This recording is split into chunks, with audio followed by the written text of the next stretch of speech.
those who come first create pathways for those. How did we get here?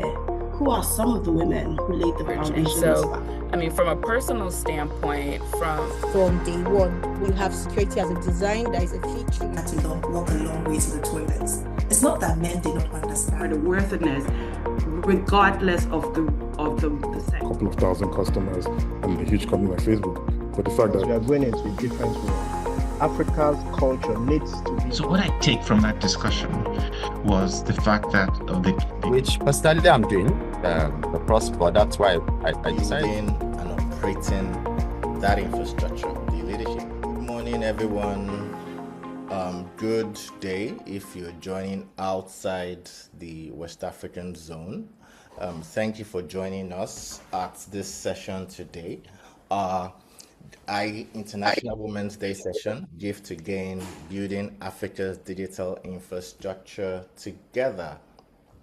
My name is Temitope. I'm director at Africa Hyperscalers, and it's such a pleasure to welcome you to this very special session marking International Women's Day, where we bring together leaders from across the digital infrastructure ecosystem in Africa.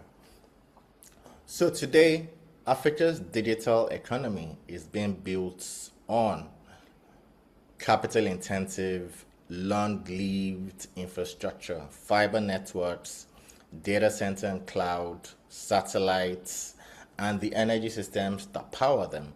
And these are assets that are designed to last decades. But most times we focus a lot on the hardware of the digital economy. The long-term success of Africa's digital transformation actually depends just as much on the people building and operating that infrastructure, the leadership pipelines, the talent networks, the institutional capacity, and the complex ecosystems that sustain them over time. And despite this progress that we've made across the continent with increased investments in digital infrastructure, a rise in hyperscale-ready platforms, and then obviously the increased interest by hyperscalers themselves, and then there's an accelerated demand for connectivity, for data center and cloud solutions and other digital services. The continent is still not drawing fully on the depth of its available talents. Women across the continent are already shaping critical layers of this ecosystem, leading telecom companies across the continent, building and exiting digital infrastructure assets, scaling interconnection platforms, shaping public policy, and influencing where global cloud and AI infrastructure is deployed. However, many of these contributions remain underreported, undervisible, or underrepresented in the decision-making process that shape long-term industry outcomes.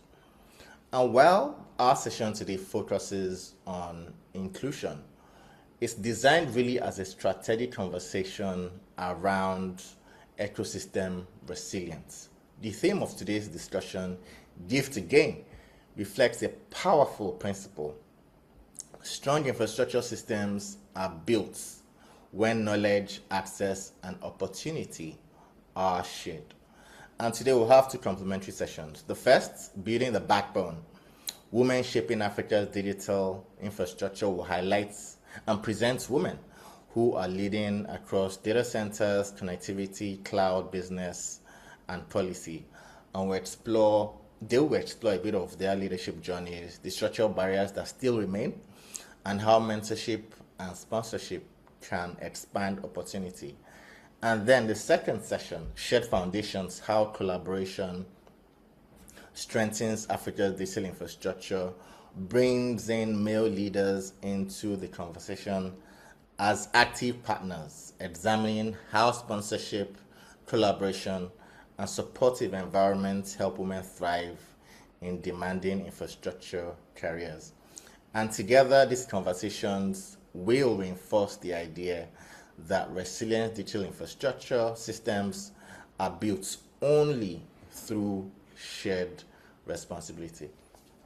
And we're so privileged to have such an exceptional group of leaders today from across Africa's digital infrastructure landscape. Our speakers include Dr. Nadu Denloye, co-founder, former group managing director of Telnet and chairman, Growth and Development Limited. Adesola Adesugba, country marketing manager, WIOCC Nigeria. Sade, Dada, head public policy, Anglophone West Africa Meta. Ayomide Jones, business development manager, EMEA West Africa Equinix. Gbemisola Osunrinde, chief executive officer, Smartcomply. Jane Egetinidehe, chief executive officer, Nigerian Communications Satellite Limited, and Dr. Fatumata Soukouna Koka, chairman, CreditRegistry and AfriInvest. Our other speakers who complement the session today are Gbenga Olabiyi, managing director, Dimension Data Nigeria, Kendall Ananyi, founder and chief executive officer, Tizeti, Tobi Durojaiye, country managing director, Unconnected, and Dr. Ayotunde Koka, chief executive officer, Open Access Data Centers. Mr. Wole Abu, managing director, Equinix, West Africa, had a personal engagement and sent his apologies. So speakers today, I'm checking that everybody has joined. Before we, okay, let me,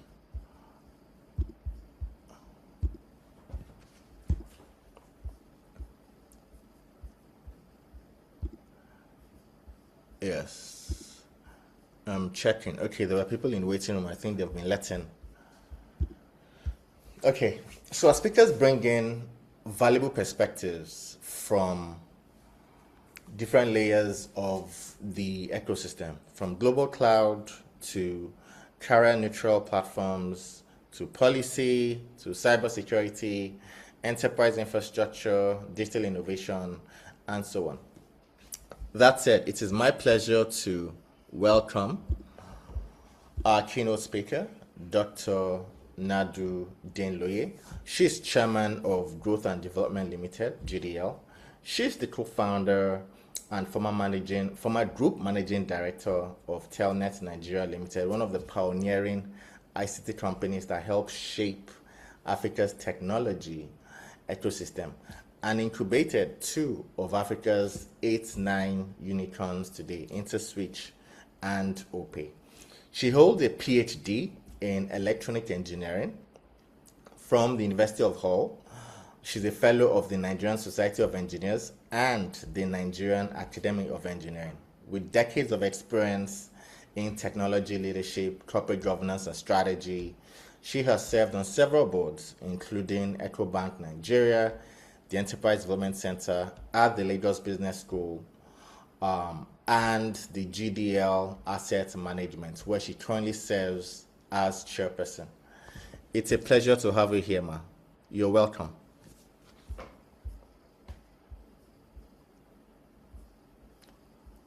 Dr. Denloye.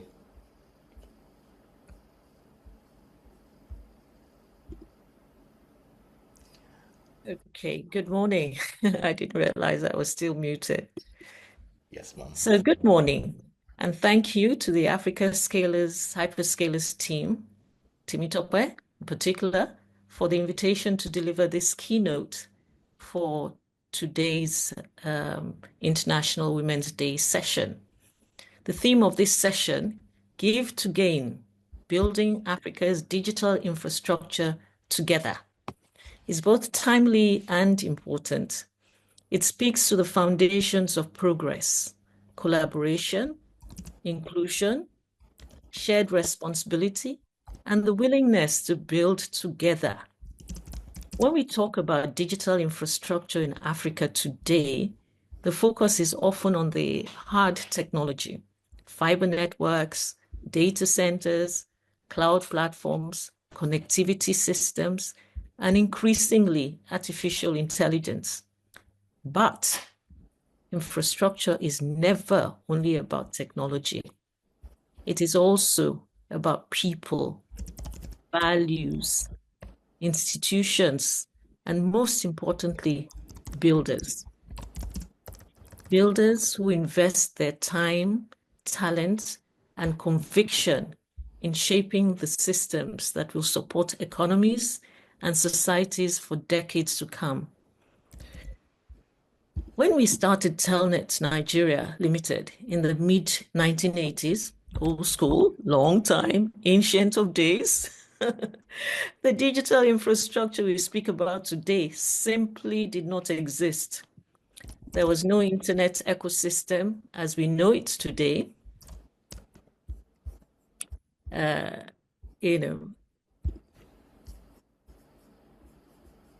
Telecoms infrastructure was indeed limited, expensive, and highly centralized. What we now call the digital economy was still largely an idea. We were working at the very early stages of what would later become Nigeria's digital services sector, as we can see today. Building a technology-driven company in that environment required persistence and conviction. There were very few examples to follow, and certainly very few women leading companies in the sector. As co-founder and later group managing director of Telnet, my role also brought visibility to women in technology leadership at a time when very few women occupied such positions in the sector. But the real focus was not visibility. It was building institutions and capabilities that could support Nigeria's emerging digital economy. Looking back, that experience reinforced an important truth. What we now call digital transformation has not happened by accident. It has been and will continue to be built on infrastructure, institutions, and people. It is built by entrepreneurs willing to take risks, by engineers who design networks, by investors who commit capital to long-term infrastructure, and by policymakers who create enabling frameworks for innovation. Today, Africa stands at another important moment. Demand for connectivity, cloud infrastructure, data centers, and enterprise digital services is rising rapidly across the continent.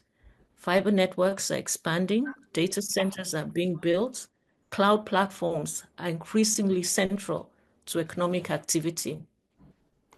Yet, for a continent of nearly 1.4 billion people, the capacity required to support digital services, artificial intelligence, financial systems, and government platforms remains far below what will ultimately be needed. Closing this gap will require building across multiple layers: connectivity, compute capacity, interconnection, energy systems, and talent. But it will also require something equally important: more builders. And that includes more women builders. When I began my career, women in telecommunications and technology leadership were extremely rare. Today, we see more women entering engineering, entrepreneurship, digital infrastructure, and technology leadership. That progress is very encouraging, but it is still not enough. And this is not simply a diversity issue. It is an ecosystem issue. Africa cannot close its digital infrastructure gap if half of its potential talent remains underrepresented in the industries responsible for building that infrastructure. We need more women designing networks, more women building and leading technology companies, more women investing in digital infrastructure, more women shaping the policies that guide digital markets. Equally important, we need leaders, both men and women who are intentional about opening doors for the next generation. Throughout my professional journey, one of the most rewarding experiences has been mentoring younger professionals and watching them grow into leaders in their own right. That is how ecosystems expand. Those who come first create pathways for those who follow. This is where the theme "Give to Gain" becomes especially powerful. When experienced leaders share knowledge, invest in people, and build systems, institutions that outlast them, the entire ecosystem becomes stronger. The next phase of Africa's digital transformation will require exactly this kind of collective effort. We must close the inclusion gap. I'm just watching that waiting. We must close the inclusion gap if we are to close the infrastructure gap. Africa's digital future will not be built by technology alone. It will be built by communities of builders, entrepreneurs, engineers, investors, policymakers, and leaders working together to strengthen the systems that power our digital economy. And the more inclusive that community of builders becomes, the stronger Africa's digital infrastructure ecosystem will be. I would like to commend Africa Hyperscalers for convening this important conversation and for bringing together leaders across data centers, cloud platforms, connectivity, and policy to examine how collaboration can strengthen the continent's global digital infrastructure. I look forward to the discussion that will follow and to hearing the perspectives of the distinguished speakers joining us today. Thank you very much, and God bless you.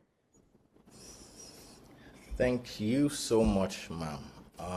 And there were absolutely many nuggets from your keynote. We need more women designing networks. We need more women shaping policies that guide digital markets.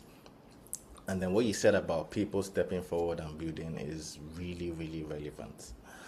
Also, there's that point that infrastructure is not only about technology, it's also about people, it's about values, it's about institutions, and more importantly, builders. And then there is one that is particularly poignant. Those who come first create pathways for people to follow. Thank you so much for an inspirational keynote, and that really sets the stage for everything we're going to do today. So I'm delighted to welcome our first panel, chaired by Adesugba, Country Marketing Manager at YGroup. Adesola has previously held marketing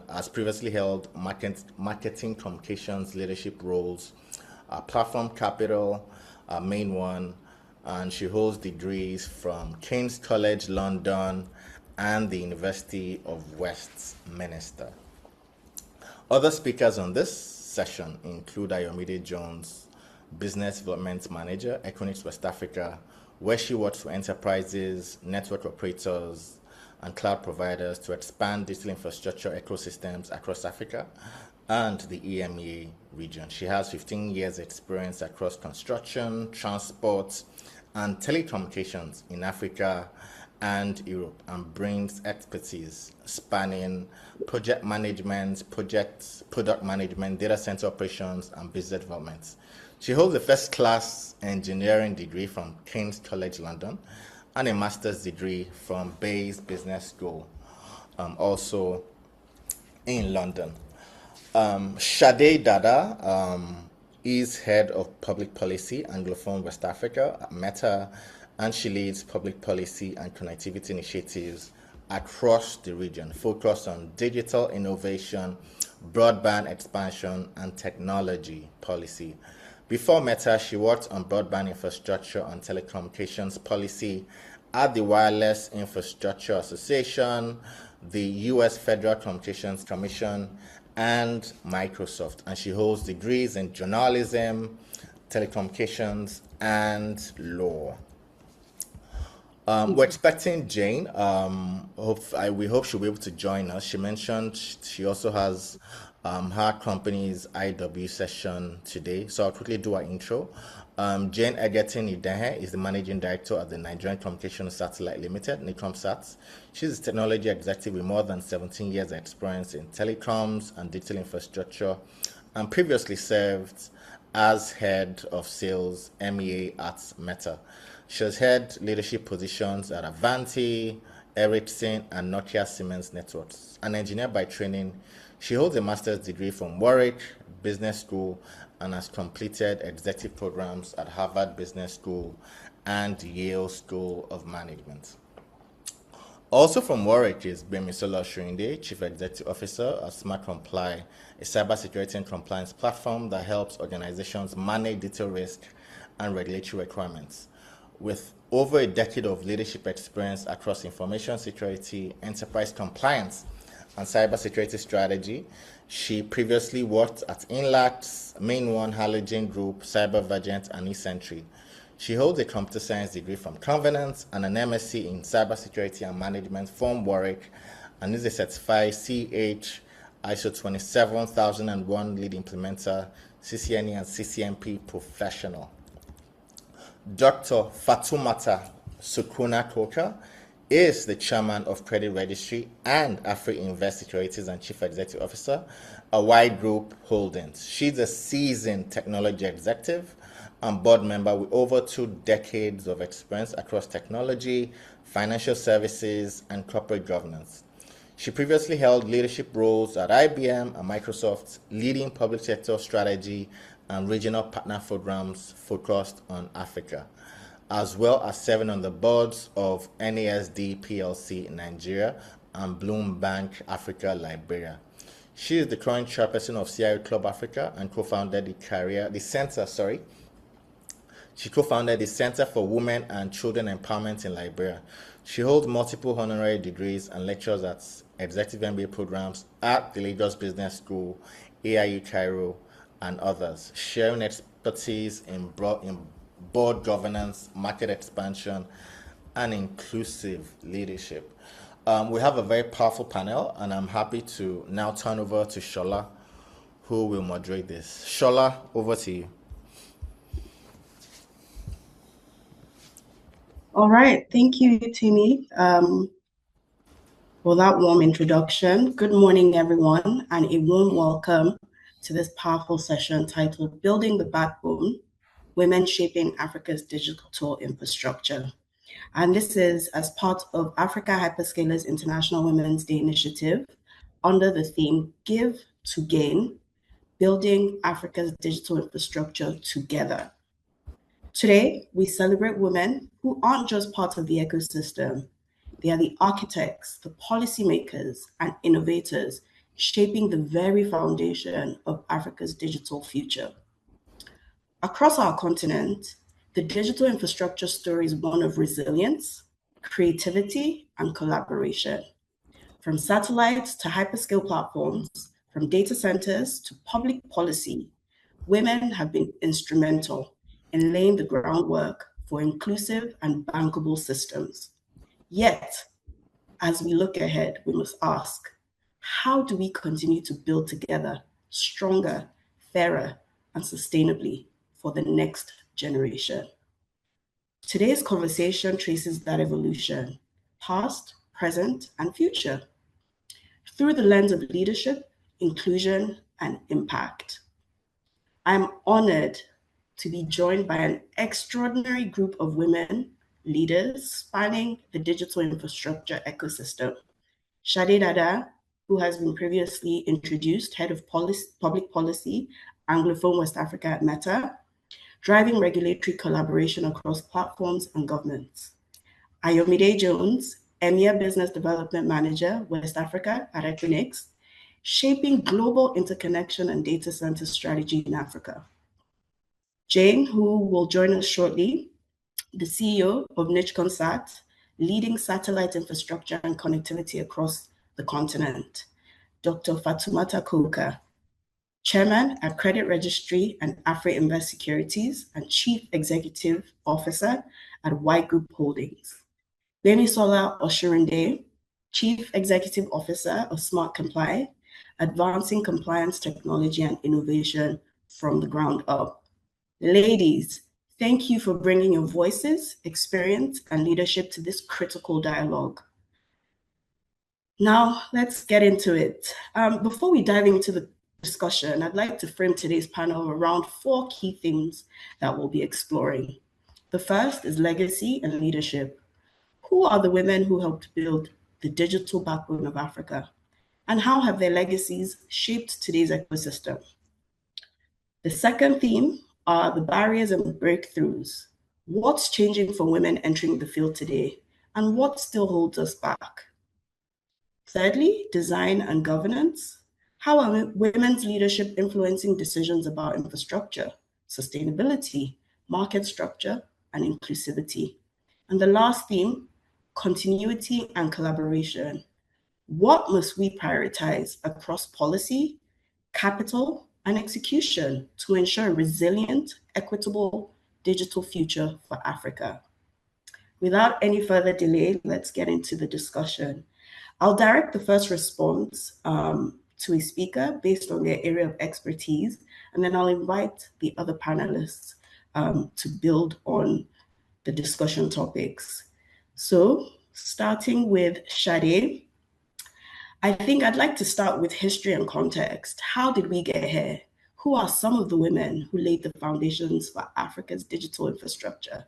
And how did they pave the way for the work we do today? I know we had Dr. Nadu Denloye give the keynote address, one of the founding mothers Absolutely. of African technology ecosystem. But I'd like to hear your thoughts. Thank you so much. I appreciate the opportunity to be part of this discussion. Hyperscalers appreciate the invitation to join and to be amongst such esteemed panelists. You know, for me, when I think about Africa's digital infrastructure, I think about it being built by bridge builders. That is, women who connected policy, capital, and engineering within the sectors and helped it emerge. And so, I mean, from a personal standpoint, from when I was pursuing my doctorate in jurisprudence, I was first interning in the Federal Communications Commission before I ended up joining them full time after school. I fell in love with the work that Omobola Johnson was doing. Oh my goodness. When she was the minister of ICT in Nigeria back then, and I was watching what she was doing from the US, okay? Like in the International Bureau of the Federal Communications Commission, folks were screaming her name. I'm not exaggerating, like looking for examples of some of the work that she had done, not just in Nigeria, but she was very instrumental in global frameworks at the time. And I think that that is pioneering when you look at someone who has the technical expertise and couples that and uses the position they're in to shape formative policies that will open up an entire ecosystem. To me, that is worth celebrating. And that is part of why we are here today with the kind of open and liberalized connectivity and mobile ecosystem that we have. And then I look at people like Funke Opeke. You cannot talk about the work that has been done on building digital infrastructure on the continent without mentioning her name. And I remember I first encountered working with her when I joined Meta, and we were working on fiber projects, wholesale fiber projects. And I remember the first meeting I had with her, and she was looking at me on the call, and she just stopped the call and said, "Well, who is that?" Because she had never seen another woman, first of all, and African woman on the team that on the other side working on these issues. And from there, she was never shy to extend a hand and show me some of the things that she knows. And I've learned so much through her over the years. We got here, because that was the question, how do we get here? We got here through connectivity liberalization, mobile expansion, but also coupling that with capital investments that are sound, with people willing to take a risk in an environment that is quite challenging to navigate, and then creating policy and regulatory environments that enable that. Thank you. And I think that leads us into our next question, directing this at Gbemisola and Ayomide. You entered the ecosystem at different times and different points in the digital value chain. What has changed for women joining the sector today, and what barriers remain stubbornly in place in your views? So I guess we can start with Gbemisola and then move on to Ayomide. Morning, everyone, once again. And thank you, Chola, for that question. So if we are going to the entry point into the industry, there's been much more defined career architecture for women today. We have moved beyond the generalist role into specialized layers, whether there is a technical governance, a cloud architecture, or a compliance engineering. However, with all this, we still have the credibility tax that remains, where even women today in a data room or in a server room have to explain the technical specs to of how you connect the network, the cross connection or the firewall setup. They have to like explain themselves like more than once or twice just to get it through to the counterpart that they're relating to it, and to be taken seriously that they actually know their technical words. The need for women to overprove their technical depth in the infrastructure heavy sector is still there. And we still have to work twice as hard to show we understand the plumbing as well as the policy that adapts to this environment.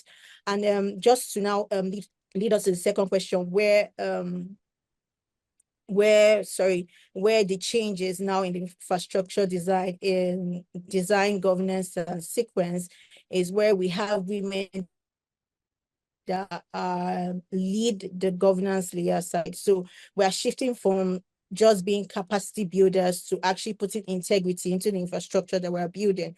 It's not just about, how much data can we carry, but it's also about how safe is the data we are carrying. And this is just going towards the compliance aspect of the digital infrastructure, please, where we are seeing more manual compliance structure in place. And because of that, it has made it very rigorous for people to be able to comply to these standards applicable to the industry. And it takes them up to like 6 to 12 months to get it done. But now we're seeing a shift from the manual phase to the automated phase, where we're having automated compliance and is making a seamless completion of your implementation, your auditing, and your certification. And you're able to do it in a span of weeks instead of the 6 to 12 months you have in the manual process. So this change has changed the entire sequence, where security and compliance are no longer a final bolt in the data center or in the infrastructure area where it's being built, but they are now designed into the infrastructure from day one. We have security as a design that is a feature in your environment, and also in the infrastructure space as a whole. Thank you. Thank you. Ayomide, what barriers do women still face, accessing our ecosystem today, our industry today? Thank you, Shola. First of all, I wanted to say thank you to Hyperscalers for organizing this. It's a privilege to be sat on a panel with echelons and captains of industries, and I don't take it for granted. I would like to just take a step back to when I first entered the industry. My first job was in 2010. And when I submitted the application for a job I wanted, I was told that 4,000 people had applied for the same job. And when we got shortlisted, we shortlisted down to 40. And I came into this room full of testosterone, just men. And I think there were 2 or 3 women interviewing. And I was the only one who got the job. That was 2010, 15, 16 years ago. When I look at entry point for women into tech now, there's a lot of representation. There are a lot more women in the industry. So access is not the problem. The problem is growth. The problem is sustainability. And some of those issues or barriers is visibility. You see that, like I mentioned, there's supporting roles for women, there are mid-level roles, but we don't see enough representation at management level. And that's something that Miss Funke did excellently well. Our management board was women heavy. She gave women visibility. She said, if you could do it, come forward and I'll give you a chance. Women need more visibility, and not just Funke. We see a lot of men in the industry becoming allies for women, supporting women, sponsoring women, pushing them to the front. So the barriers include access, they include visibility, they include sponsorship. And I believe that compared to 16 years ago, we see this changing. But we need more women to advocate and to speak up about what they need. You know, if you look at Sheryl Sandberg's Lean In, she talks about her time at Facebook. She was CEO, and she mentioned that she was pregnant and had to walk a long way to the toilets. It's not that men did not understand or did not want to create toilets for women. They just weren't aware. So it's important that we have more women at the table who can voice these issues, and so we can break these barriers together. I believe that the world requires both men and women to thrive. And where one is underrepresented, the issues that pertain to that gender will not be discussed. So it's important that as women come to the forefront and give them more opportunities, they give to gain so that we have even more women, and we get to a point where we don't need a quota system to bring women into the system, but women are burning the midnight oil, they're doing their work, and they're equally and well represented. Thank you. Thank you, Ayomide. I'm shifting gears now to Dr. Fatumata and Sade, and I'd like you to share a bit on how women now lead across the infrastructure stack, from satellites to policy to hyperscale and interconnection. How are these leadership perspectives changing how infrastructure is designed, governed, and funded?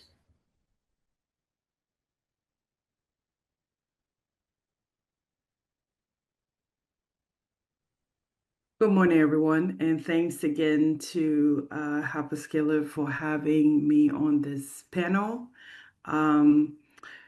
We've discussed all of the other things that is important to our infrastructure, and I think that question really begs to how the diversity of thoughts have happened at the C-suite, with women being included in those rooms, if you will. And I think we've been able to ship and give a balance. I think I'll piggyback on what Ayomide was saying. The governance structure in which that we look at now today is quite different, because women are coming in with a perspective that is more of the strategy for long-term sustainability. We're looking at things like content, if you will, the framework around our values and morals.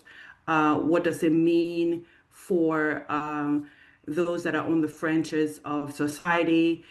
We tend to look at things more holistically, if you will, in the boardroom when we are there. There are other parts of solutions that might not have come to bear with our male counterparts that women bring to the table. And it's quite refreshing, because our male counterparts receive those things very willingly, because again, it's not something that is naturally theirs. So that ability for us to partner together to bring the fullness of what we want to deliver to digitalization. Now, for example, I'll give you an example on my end, being in the credit side, when we talk about credit. So credit in Africa is quite different. Most African people don't want to take any credit. I don't want to owe anyone.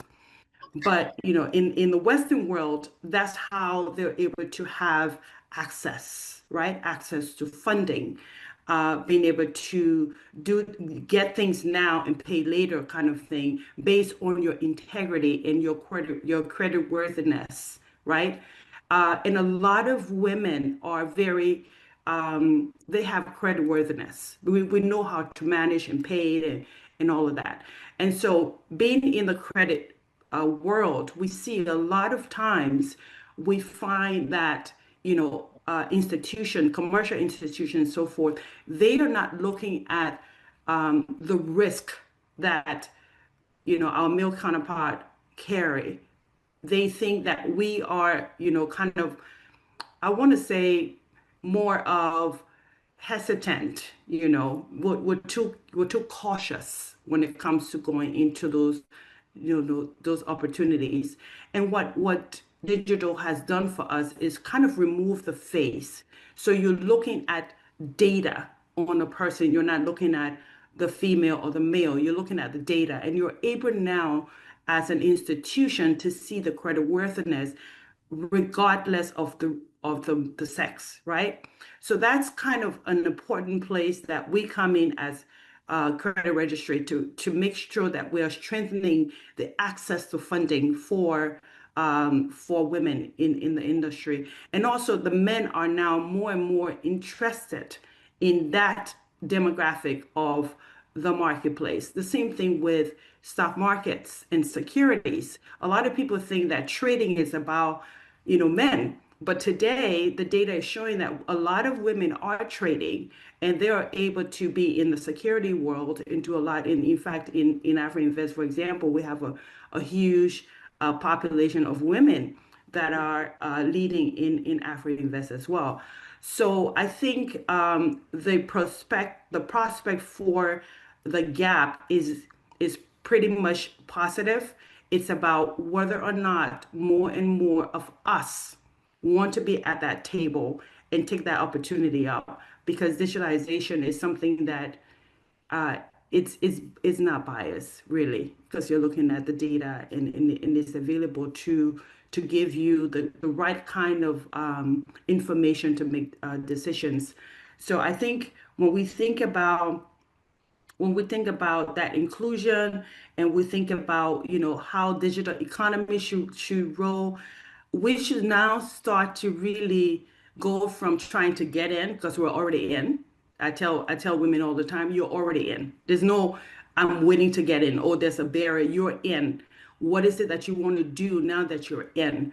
Because the opportunity does exist for us to really move our continent really fast and get to where we need to get, so we're not left behind again. Thank you. Thank you very much. And Sade, what are your thoughts? I think we've really been touching on them between Ayomide and Fatumata's responses. They've said much of what I want to say. I think, we must also identify key pipelines that we want to focus on. So when we talk about inclusion, for instance, when you look at the digital space, there are some elements that are very, very important. When I was at a trade association before Meta, we started this program that was about training people to be actual like physical laborers for tower creation, like tower erection, laying fiber and all that, coming up with an actual workforce for that, and the educational and certification structure for that. But now we have that workforce, and it still leans pretty heavily male. But then when we're looking at things like affordability, and we're looking at things like local content and skills and trust and safety in the context of bringing people online and being part of the digital ecosystem, there are expertise that are necessary for that too. So when we look at the pipeline of women that we're trying to build, are we addressing those gaps? Are we showing people how they can find careers in those niche areas? Because a lot of times when people see tech and telecom, they're thinking more on the hard engineering side, on the physical infrastructure side, and not so much on all the other elements that make the digital infrastructure and telecom sector grow. And so I think pointing to those opportunities and teaching women, showing women how they can plug into that are the things that we need to lean into more. Awesome. I think I agree with that that thought as well. Now, Ayomide, we've looked at our history. We've looked at some of the barriers that are sort of delaying or holding women back in our industry. I'd like to look forward. Looking ahead in the next 10, 20 years, what infrastructure decisions being made today will shape Africa's digital competitiveness the most, in your opinion? That question is very pertinent. What will shape our infrastructure the most is, and I think Sade and Dr. Koka did an excellent job. Sorry, it's a bit difficult to hear you, Ayomide. Can I you don't know hear if me? I'm on. Can you hear me? It's really low. We can hear you, but it's really low. Okay, I'll try and speak up. All right. I think one of the things that would shape Africa in the next 10 years or 20 years will be policy. If you look at industrial revolutions that have happened, we're in the fourth one, more or less. The first one, we didn't even partake. We're not aware. And the second one, we kind of gave up raw materials. The third one, we just consumed. We consumed. And now we are literally in the midst of another revolution with AI. And what we're going to see is we can stay consumers, we can become producers, or we can become net exporters. And if you look at the population of Africa, population of Nigeria, we have about 230 million people. We have an opportunity to produce and export, and that comes down to our policies that we put in place. Today, if you look at the content that we consume, majority of it is still being consumed from Europe. Yes, we have a huge proportion now sitting in Lagos, but that can shift. And that really comes from what do we do with policy? How do we influence the cloud and hyperscalers? Do we continue to consume from external or just have their edge nodes here? Or do we prioritize keeping that data within the country with data center businesses that exist today? I'm sorry, I'm going to skew it a little to Equinix. And not just Equinix, there are other data center businesses here. But we have a lot of capacity available, and we need that data to be here today. If that data resides in Africa, if there's security for our data, what we will see is a shift of revenue, a shift of wealth coming to Africa.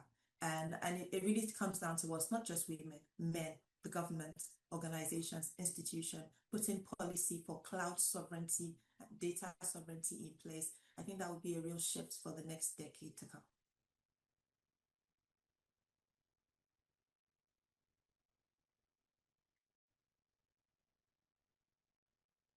Shola, you're on mute. I'm so sorry. Thank you, Ayomide, for your contributions. Moving along, collaboration is often cited as a major key to progress. And I'd like to hear from our panelists, where do we see collaboration working today across operators, platforms, governments, and where is fragmentation still holding us back? I'd like to hear from Sade and Beni.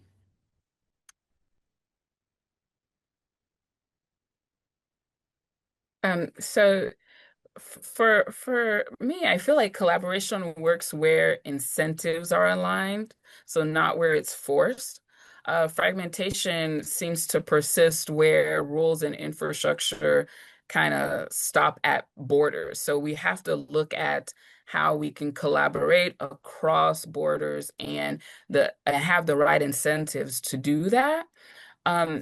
What I've been seeing that has been working is around peering and IXP growth, for instance, in several markets, public-private initiatives on fiber corridors. There have been some unique funding models to make that happen. Shared infrastructure has been working well. I mean, for Meta, we worked in a consortium to build the world's longest subsea cable called To Africa. That was a joint effort, and it is paid off. And we see that kind of sharing of infra in towers and metro fiber as well. And that has helped us get a lot further along on our digital journey on the continent. Some of the work that you see that is collaborative around online safety and cyber capacity building has also been really, really great. We see the government collaborating with private sector players to really teach about digital literacy and staying safe online. Some of the fragmentation that we're seeing that's holding us back, things like permitting and right of way. I can't believe I'm still talking about this, but it's something that is like such a hard nut to crack. And there's been inconsistencies across, different states within a country, but of course, inconsistencies when you're moving from country to country, which can make it difficult to build across borders. We're seeing fragmentation where it hurts around multiple taxations, customs delays, and for equipment to get in. And then there's sometimes fragmentation and the lack of predictability around dispute resolutions when we're having various issues that we have to deal with within a country.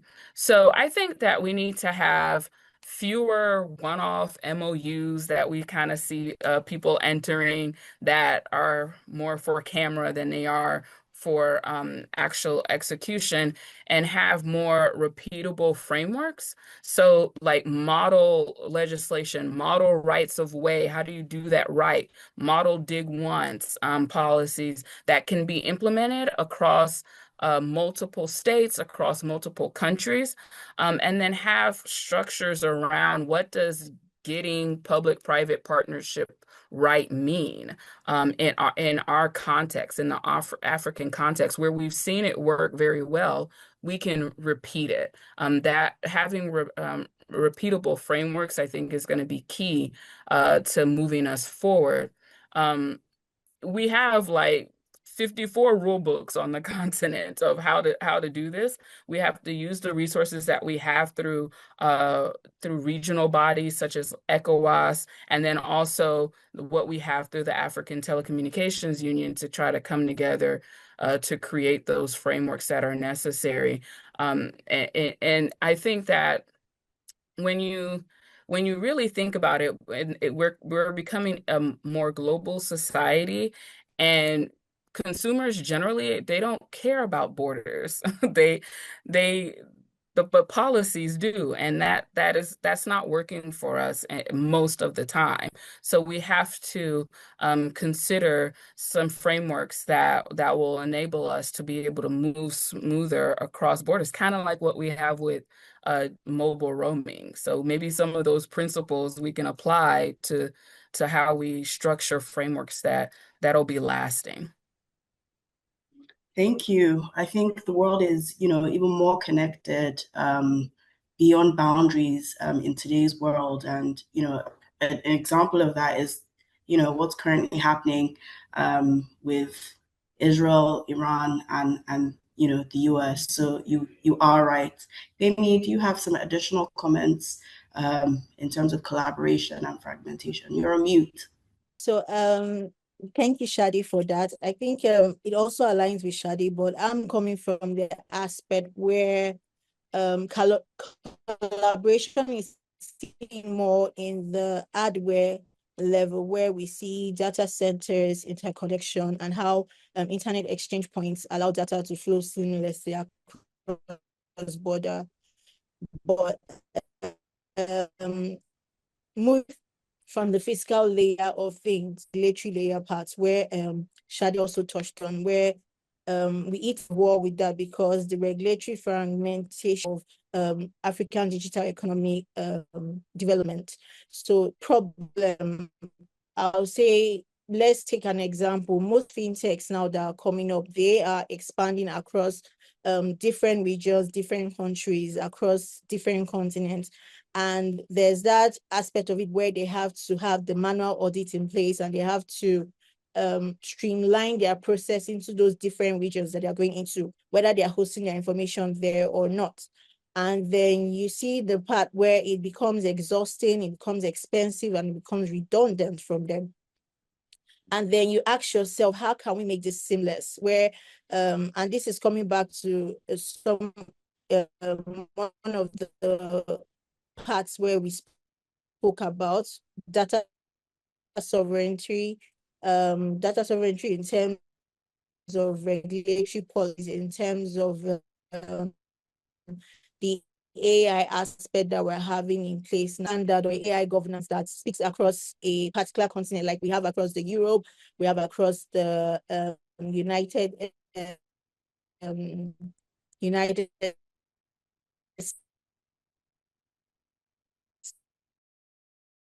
So that aspect is there. Resolve that is having a common language of trust.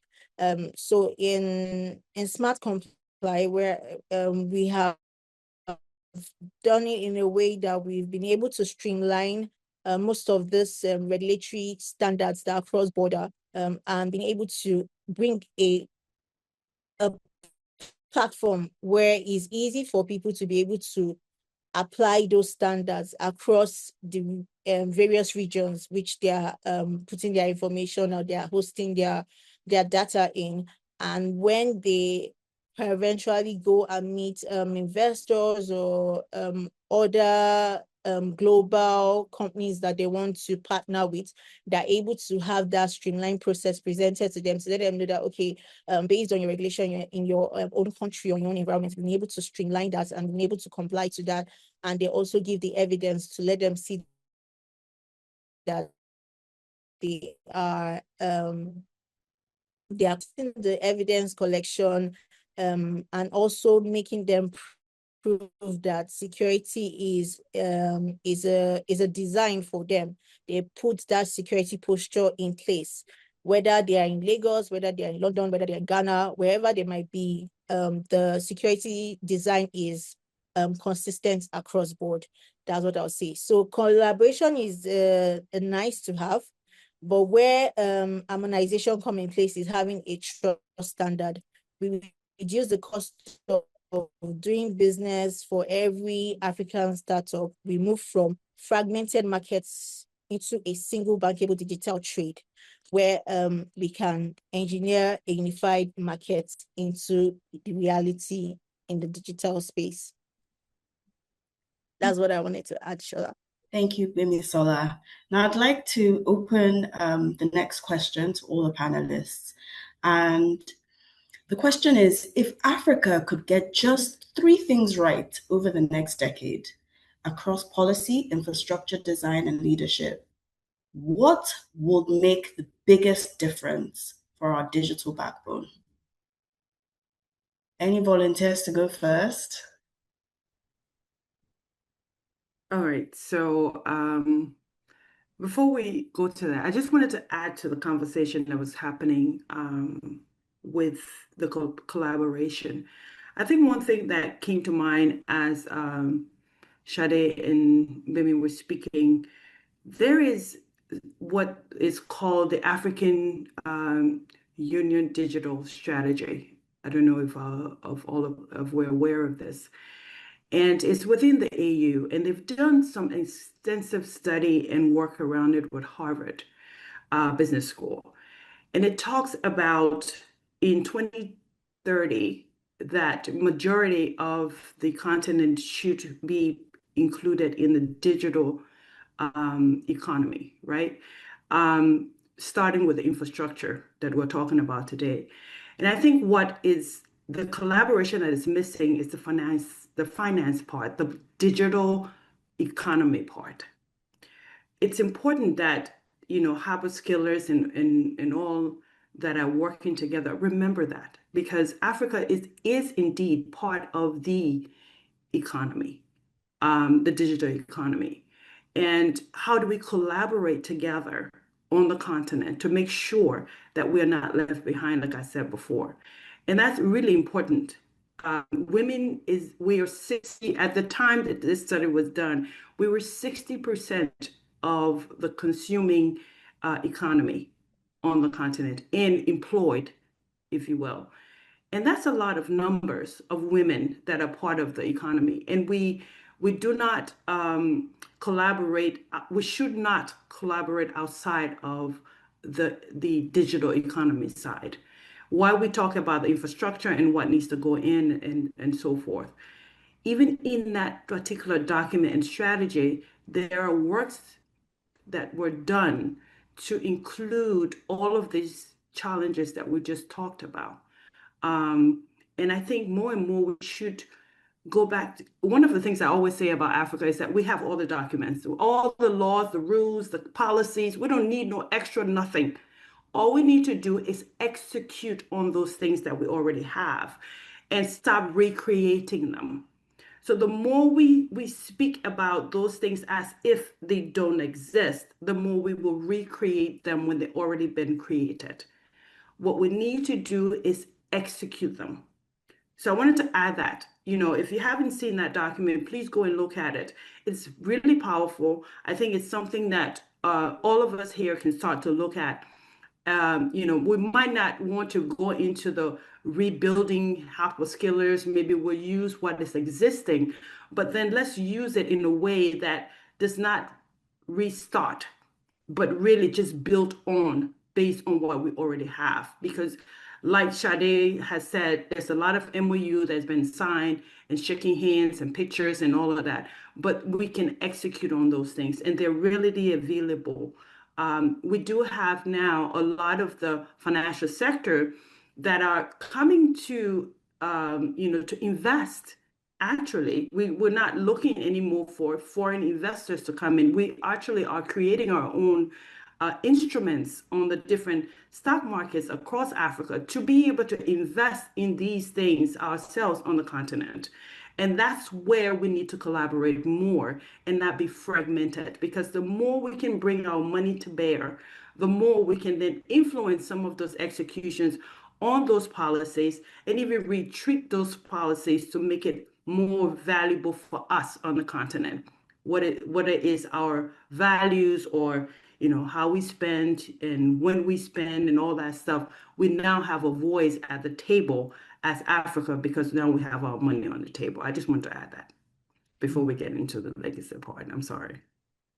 So Thank you. I hope that helps, with that conversation. I wanted to put that out there. So back to your question. I think looking forward, what I really have struggled with over a few years is a stakeholder that I don't find in the ecosystem when we talk about technology, digital, and so forth.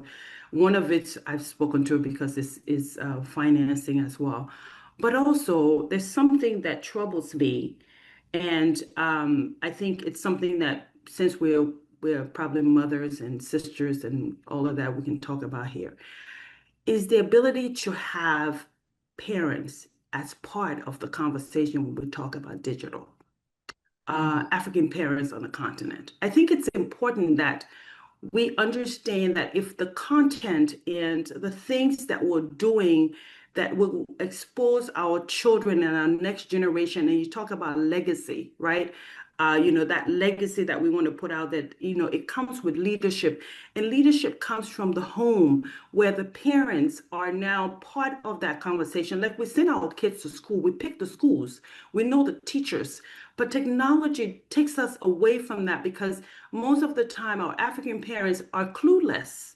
And I've coined this term that we have digital orphans. Our kids are out there exposed to things and they're growing into a digital world that does not maybe have our values and our morals, doesn't carry the boundaries of our traditions and culture as Africans, because we as the parents, we're left out.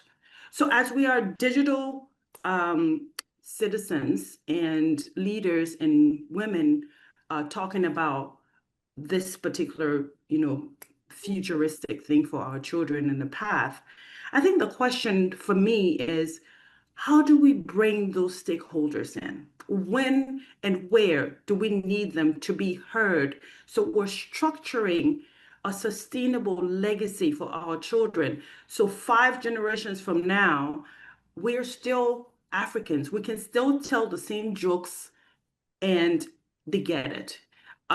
We can still focus on the things that were important to our great-grandmothers and fathers, and our 3-4 generations from now get it. They don't get watered down into something else.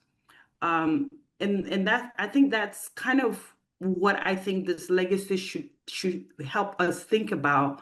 What is it that we want to leave at the end of the day for our next generations to come? Are we going to allow them to consume based on our laziness, or are we going to actively be part of structuring and making sure that, you know, we leave them with an Africa that is better, that is more prosperous, but that is also more moral and value driven based on our own traditions?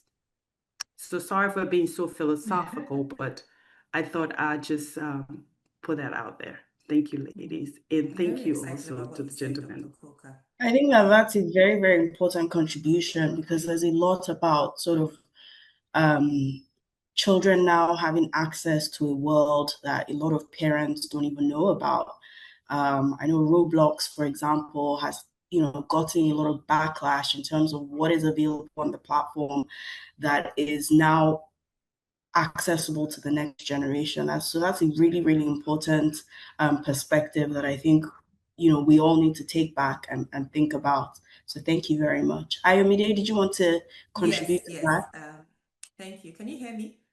Yes, we can hear you. Okay. I was really excited by what Dr. Coker said. I was just beaming. I don't know if anyone noticed. History is good to those that write it. And it's time Africans begin to write their own history. What you see our children watching now, when I have 2 young boys, and they speak with a British accent. They don't live in England, but most of the content they consume is English or British content. And so when it comes to the point of parents, it really does come to the community. Again, we're talking about give again. If our content creators, we do have a lot of content creators, but we need to create more content that is for Africa by Africans. And there is room for that. And we see that evolving. If we continue to do that, we will see a change. So it still comes back to what Doctor was saying, is inclusion. How do we include the children and the parents? How do we include Africa, the morals, the ethics that we know about? Greeting your parents in the morning, not saying hi to them. How do we include that in this generation? And that brings me down to saying that when it comes to data center businesses, Lagos is not Nigeria.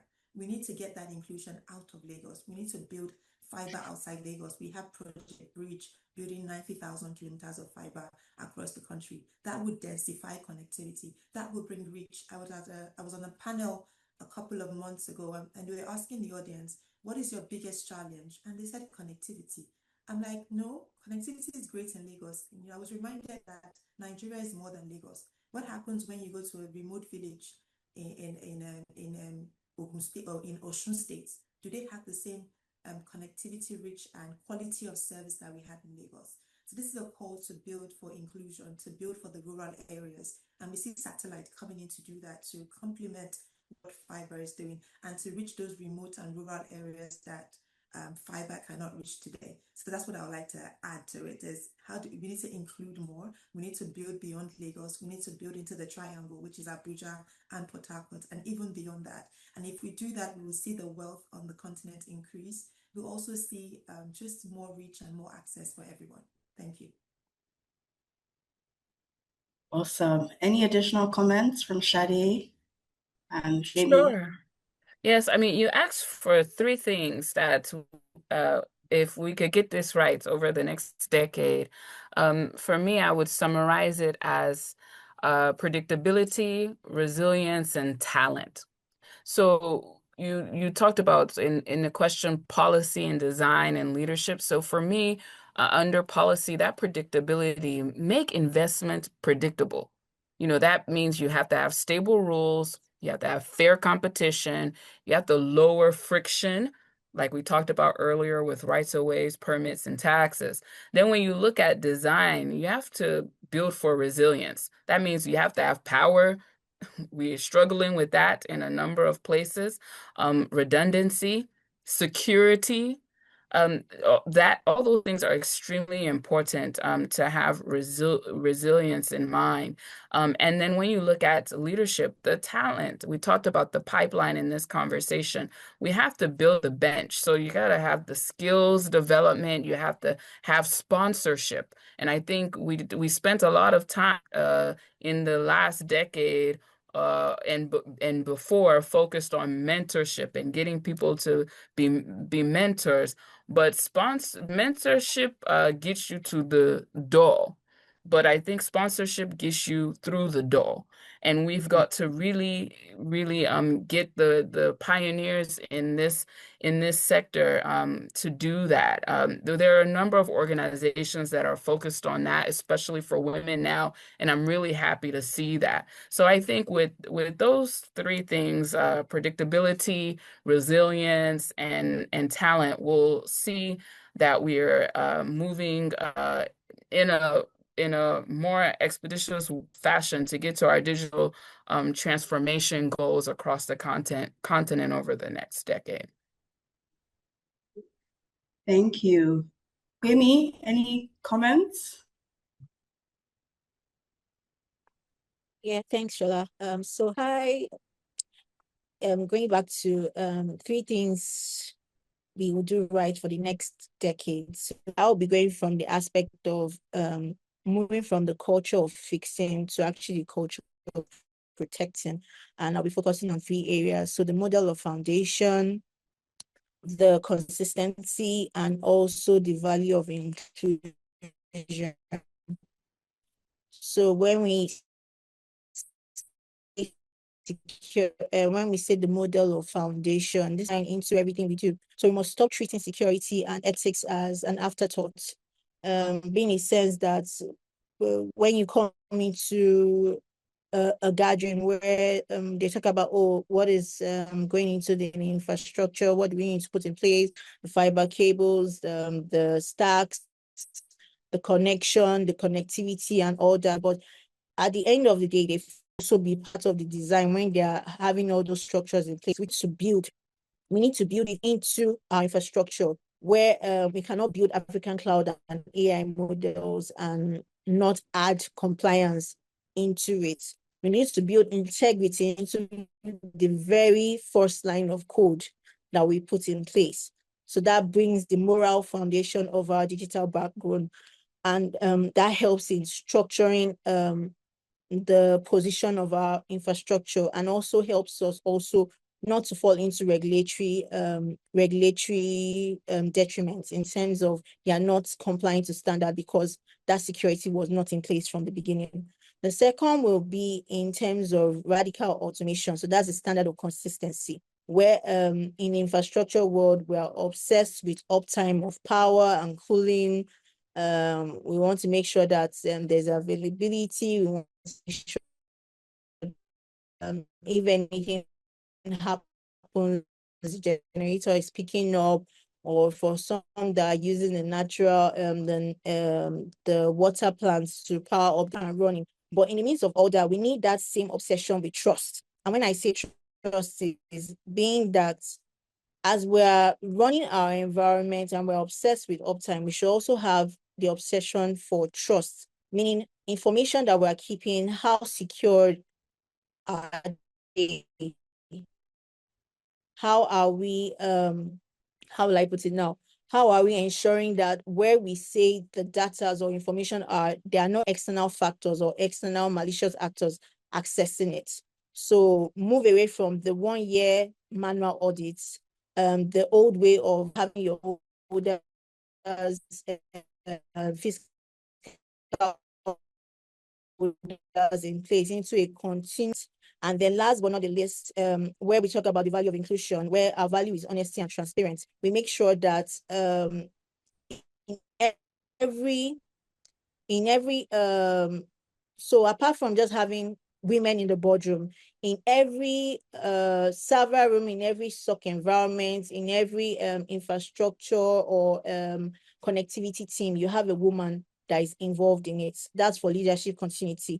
So we give women the sponsorship to lead at the deeper or the deepest technical level. in our industry when mothers and women lead security and our AI design. And we also gain an infrastructure that is inherent, more resilient, empathetic, and inclusive. That's what I would like to add from you. Thank you so much, Gbemi, for your contributions, and to the rest of the panelists as well.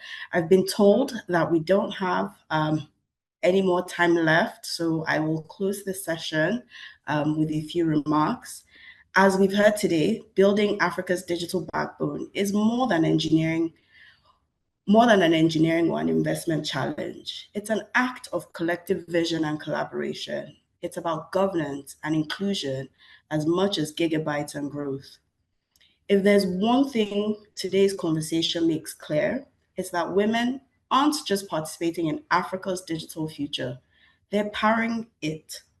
Let's continue to give, to gain, to collaborate across boundaries, sectors, and generations to ensure a connected, resilient, and self-sustaining digital Africa. Thank you to our esteemed panelists and to everyone in the audience driving this mission forward. Thank you all so much for sharing your wealth of knowledge with us. It's been a great session, and I hope our audience have enjoyed this panel discussion. Thank you, Temi. Thank you so much. Can we give a virtual applause, please? Let's see the claps go up. I think it's been a very, very interesting session.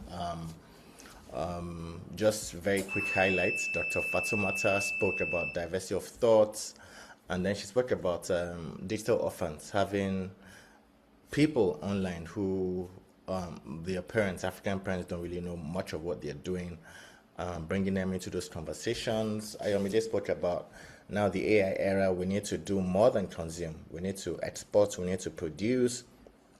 Sade spoke about how incentives should align to ensure that collaboration works.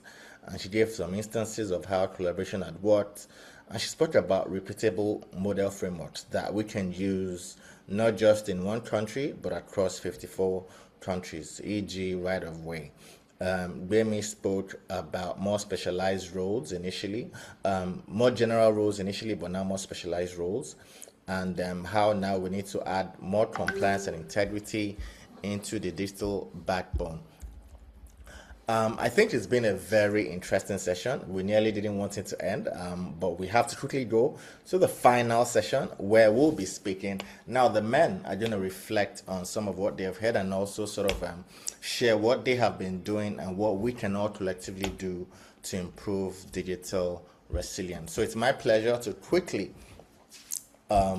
introduce the speakers on this session. Tobi Durojaiye, who is Country Managing Director on Connected Nigeria, where he leads initiatives that expand broadband access to underserved schools, healthcare facilities, and communities.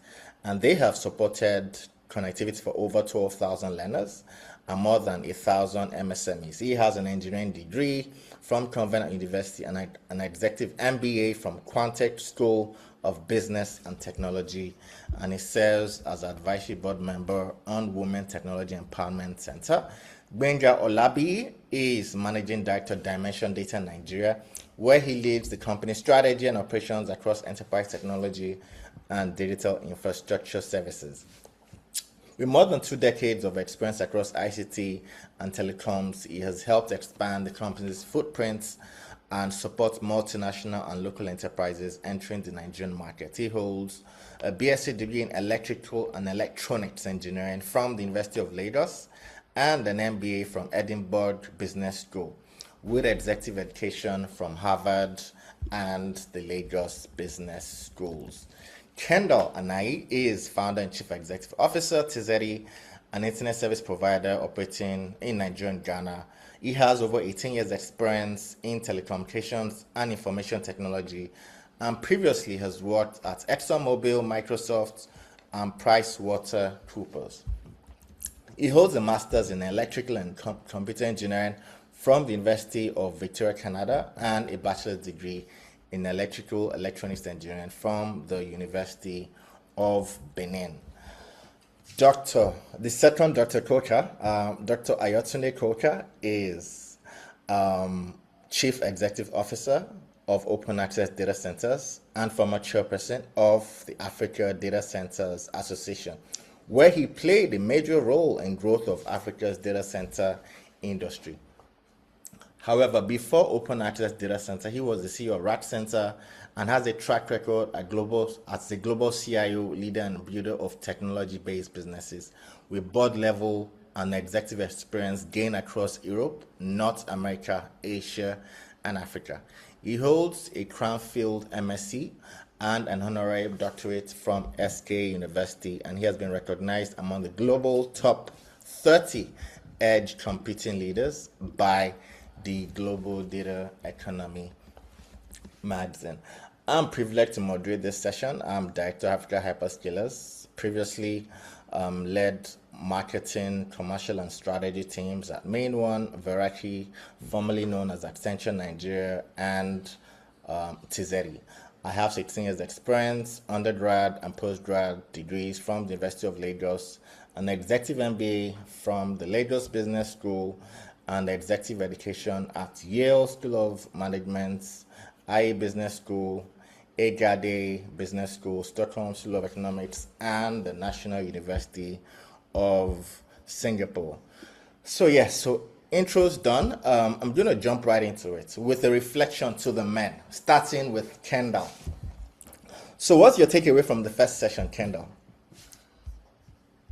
Oh, we need more women in the design infrastructure space, right? It's very clear. A lot of progress has been made, but more can be done. And if I think about my own story in Tizeti, right, how women have, I can draw a straight line between our first account officer when we signed our first connectivity contract with, it was Galaxy Backbone, Galaxy then, and I can draw the line to my own country manager, West Africa, right? I can, women in the space have played a huge role in improving connectivity. So I'll start with, I want to say a quick story that just ties all of this together so that it becomes clear what impact women have in the space. When I started Tizeti, the first week of operation, there was a huge submarine cable cut, the first major one back then. We're just a little 1-week-old company, and we had hoped that we'll use wireless backhaul for connectivity with the company that became Vodacom, right? And so we couldn't launch our operations. The few customers that were signed in the first estate were complaining, oh, they need an alternative. And my account officer then, Bolaji Akinde, now went to our management and made a case for us. And so when they got remediation capacity, they prioritized us because we're a new customer. They didn't even know us at that time. But the way she took our case to our management to ensure that they gave us what we had paid for 1 meg then, which seemed like a lot, they compensated us with 8 megs for 3 months at no cost, extra cost to us.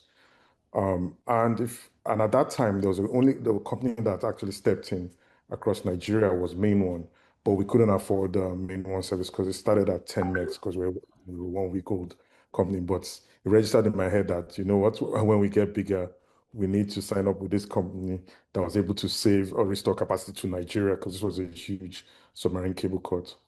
Fast forward a few years, we now got to 10 meg and was now able to then sign up with Main One and started, again, this is, if you think about the leap from 1 meg to 10 meg, 10 meg is huge then, but the fact that we're able to then sign up for Main One, but we're struggling, we're bootstrapped up, we didn't have investors, we didn't have any of the partnerships and everything that we have today. And so the first few months, we're struggling with making the payment. And we're at a situation where a lady in charge of customer care then, Jalakpo, was the one that now stood over us and said, hey, don't worry, let's see how far they go. And to this day, she has managed our account all through all the years, over a decade. And then when the opportunity came, when Facebook came to Nigeria, or looking for a partner, Main One nominated us as a company that we can work over. We started this 3-company partnership that's grown to be what it is today. And there was a lady, Adeline Tang, that was in charge of it. that are part of the initial team that was evaluating our company, that basically took it up in Facebook HQ and allowed us get that partnership again. If you think about how that was a few years old company, couple of thousand customers, and a huge company like Facebook. But the fact that Ms. Funke Ekpeke was able to then nominate us, and then for a company within, because if you think about how large organizations, someone has to fight your case, and that then helped us. And then when Facebook also wanted to expand that partnership into Express Wi-Fi, which was a partnership, a lady who is now, who was working there at the time, Uche Ofodile, who is now the CEO of, who's MTN Benin, was also the one that carried our case. She stood and said, no, these are the guys, because Facebook was trying to decide between Nigeria and Kenya at that time. And she was the one, she was Nigerian, and so took up our case. And then when we expanded beyond that partnership into Ghana, right, I had a young lady working for us who, Lydia Insom, who is now our country manager of West Africa, who everybody in the company thought was too young to lead a country. And she took it up, did all the work to get us all the approvals in another country. And I can say I've never had to do anything in Ghana or travel to Ghana because of her, right? And in fact, the model in Ghana is what we're now trying to replicate across West Africa and even back into Nigeria, right? And also, too, even within Tizeti, right, when we started the business, network operations was seen as a man's role, that women shouldn't be in network operation. But I took a chance with Ayomide Zigbe, right? She was the first lady to work in NOC. And I can tell you the way she handled our NOC, right? She grew all the way to become a VP in the company. And so if I think about all these women and the impact, right, at the center of all of the team thread that connects all of them, it's just women. They're more consensual. Whenever they're given any task, you can see the zeal with which they take it, right? And so it's really impressive. I'm coming into this call, seeing all the other ladies talking the other panel too. I'm happy because also as a dad, I'm hoping my daughter is following my own footsteps too. And so it's impressive to see that there's representation at that level, but we can still do a lot more. Thank you. All right, thank you, Kendall. It was quite good to see some of those reflections. Again, also we've seen a bit of that around FKO and so on. I'll go straight to Gbenga. So Gbenga, what was your one takeaway from that session? And then we'll go last to Dr. Koka on this question before we go to the next. So Gbenga, then Dr. Koka. Yeah, thank you, Timmy, and thanks for hosting this event. And to the ladies around, happy International Women's Day. I think I had just more than one thing that jumped out of the page for me. There are two actually. So first, from the keynote speech from Dr. Denloye, and then we ended with the concept of digital orphan from Dr. Koka as well. And I like the way it flew from, talking about capacity in boardrooms, as putting assets underground in terms of infrastructure that powers the digital economy, to ending with cultural basis and what we must do, to make sure Africa sits on the right tables. I like the concept of AI, the concept of digital presence. And Africa needs to really come to the table in terms of codifying our culture. Recently I went to Ghana and I was part of a very beautiful presentation. And after the event, I asked the convener, who happens to be an executive, a colleague in Ghana as well, Yvette. I looked at the conscientiousness that went into creating the Adinkra symbols. I don't know if anyone here understands the Adinkra symbols. They codified the cultural norms and several other interesting assets about Ghana. If you have someone sit you down and describe their Adinkra symbol, just in how you can understand the basis and the cultural values and laws, in Ghana. So I'm bringing it back home. LLMs are being built now for AI. We have people in Asia doing fantastically well. We have people in the US. Africa needs to come to the table in terms of people building, codifying our cultural assets, and then creating LLMs, because we are going into a different world. Africa's culture needs to be in that world if we must remain relevant. And I think it was Gbemisola that mentioned, the different evolutions of technology, the railroad, and several other things that came before AI. But now Africa is online. We have several, connectivity infrastructure assets we can leverage. We have data center infrastructure as well.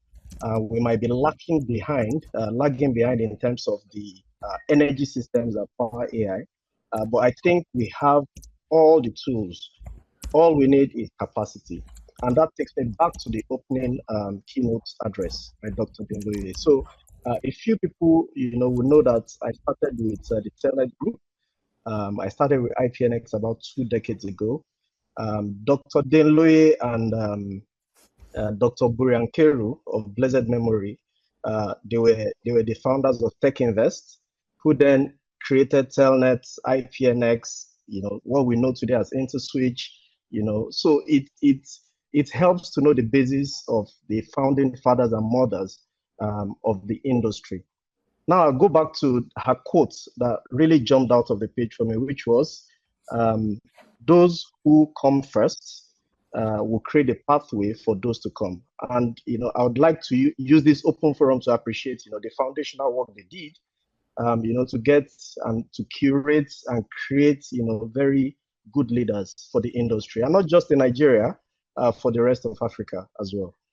And then when we look at, how everything comes together, women, I'll talk about dimension data now. There are sensitive positions that we currently have in the business. I give an example. And we've been talking about mentorship and then sponsors, and the likes. When I have a role that is very sensitive, a task that is very sensitive, I tend to look for the best lady around to handle it. One of such is a very big merger and acquisition we are currently handling. I had to choose a lady around who could lead the initiative. It was a very, very, very big initiative because you get to speak with board members across the world, entity group, if you don't know. And then you get to sit in these rooms, and you have to have a healthy dose of confidence in yourself to face the men and the women sitting around these big tables. We have very strong ladies, leading the charge for us here. The head of the access network here, managing the entire network estate on the access front, is also a lady. So that speaks to, when you're talking about ladies, you speak about people that have a healthy dose of intuition. And if you've gone through the leadership ranks, you will know that it's not just about the theory and the likes. There are times you have all the data, but you need to sit and say, okay, what do I do? And then people call it gut feel, people call it intuition. Ladies have it. Their capacity to handle complexity is admirable. So that's my takeaway from here, from culture to boardrooms, people setting the policies. Ladies have done a lot. And I've had the unique privilege of working for the two of the best, Dr. Denloye on the one hand, and then FQ, Funke Opeke on the other hand. So those have shaped, my path to this point as well.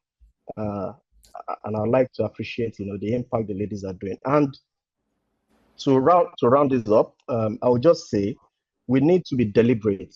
We need to be deliberate about, including ladies. My organization is very deliberate in injecting ladies into places that matter, and we stand behind them. People can make mistakes, men alike. People need sponsors, and it's important for leaders around the room to create the veritable platform for people to shine. Yeah, thank you. I'll stop here.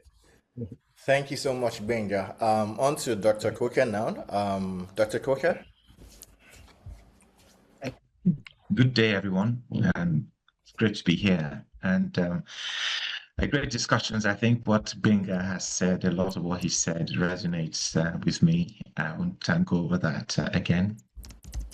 In terms of affirmative action. Also, in terms of the progress made so far, going back 20 years, right? Internationally, and also here in Africa. There's something also that Sade mentioned a lot of some of the iconic ladies that we've had. Gbenga as well, Funke, Mobala Johnson started this transformation of technology from a ministerial level, which has sustained. A lot of the foundations of what we've done has been through that visionary transformation. And we also have, hugely impactful ladies leading technology in different ways.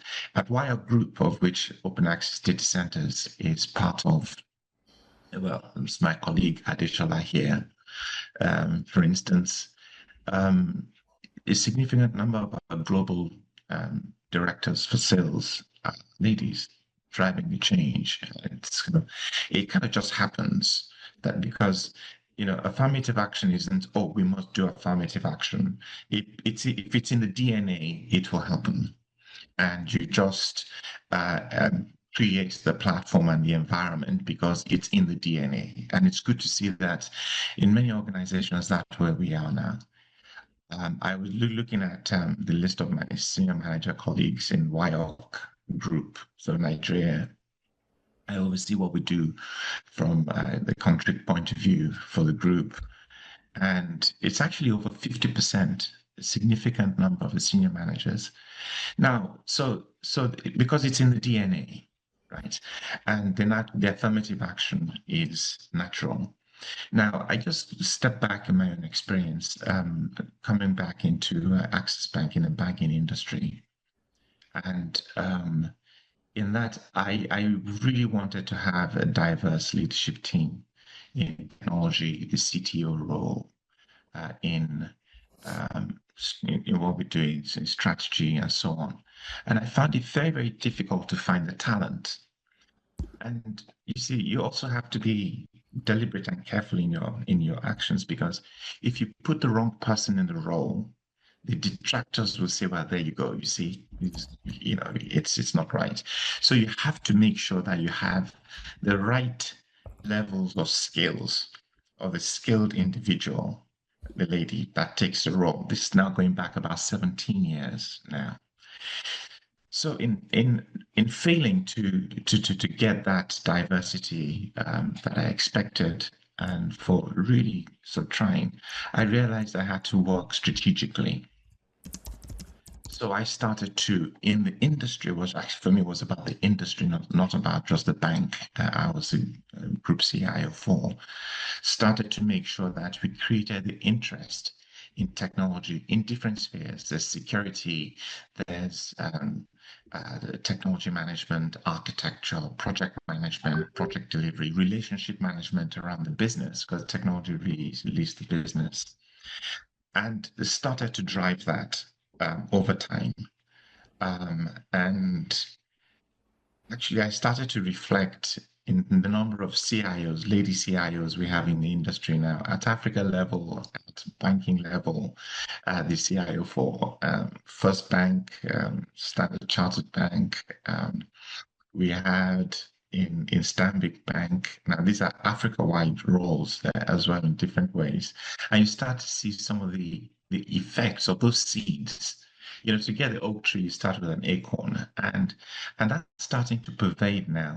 And there may be many sort of affirmative actions that have been taken where it is now natural, where we have, the Funke Okwe case, for instance, that came from, a seed.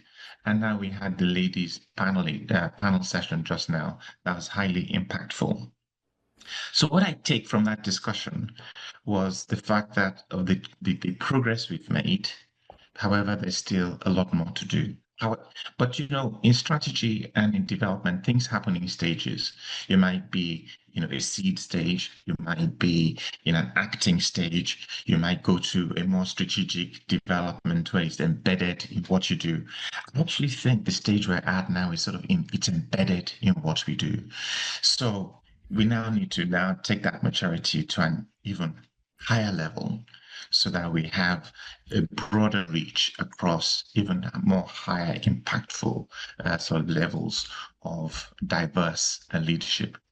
I also believe that just to add to the thoughts that we have to provide a lot more education and coach the younger men as well, in terms of how to make sure they understand that this is the DNA and how to deal with that. And you know, it's not something, you know, that the three. If you look at some philosophies, you have of competency, you have what is where you have a competence where it's you don't even think about it. It's like driving a car. You know, there's conscious competence where you're thinking about your competence. There's unconscious competence, which is the highest level where you just have the huge competence. There's unconscious incompetence, which is the dangerous one. You don't know what you don't know, right? What we need to do is to take this with, especially with the men and younger men. And if you see some of the things that are coming from Gen Z research in terms of some of their views, you would think by now we've got it pervasive. No, it's not. You know, so there needs to be more education and coaching of younger Gen Z men, right? You need to have unconscious competence where it is just in the DNA. So we've made so much progress, has been highlighted. We now need to take it even to a different level and stage of how we operate in technology, not just in technology, but in so many other things that we do. It's good to see that in global leadership is starting to come out. You know, the prime minister in Japan, in Italy. These are world-changing individuals. Starting with what Margaret Thatcher did. It's been a journey over decades that we've been on, and it's good to see that the improvements we've made. Now, coming to, my daughter is a mechanical engineer. So, and people said, you're a mechanical engineer, she's a mechanical engineer. What did you have to do with that? She had to just make her own choice. And then she came to, well, Dad, you know, you kind of haven't done too bad being a mechanical engineer, sort of being, she has the aptitude, and she just took it on.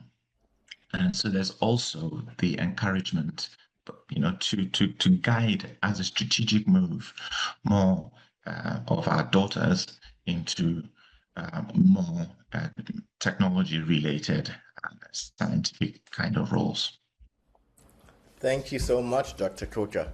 Going quickly to Tobi, and then we'll go to the next phase of this session. So Tobi, I want you to reflect a bit on what you got from the first session, but I want to now turn it into this question. What does an inclusive and equitable digital infrastructure industry look like for you?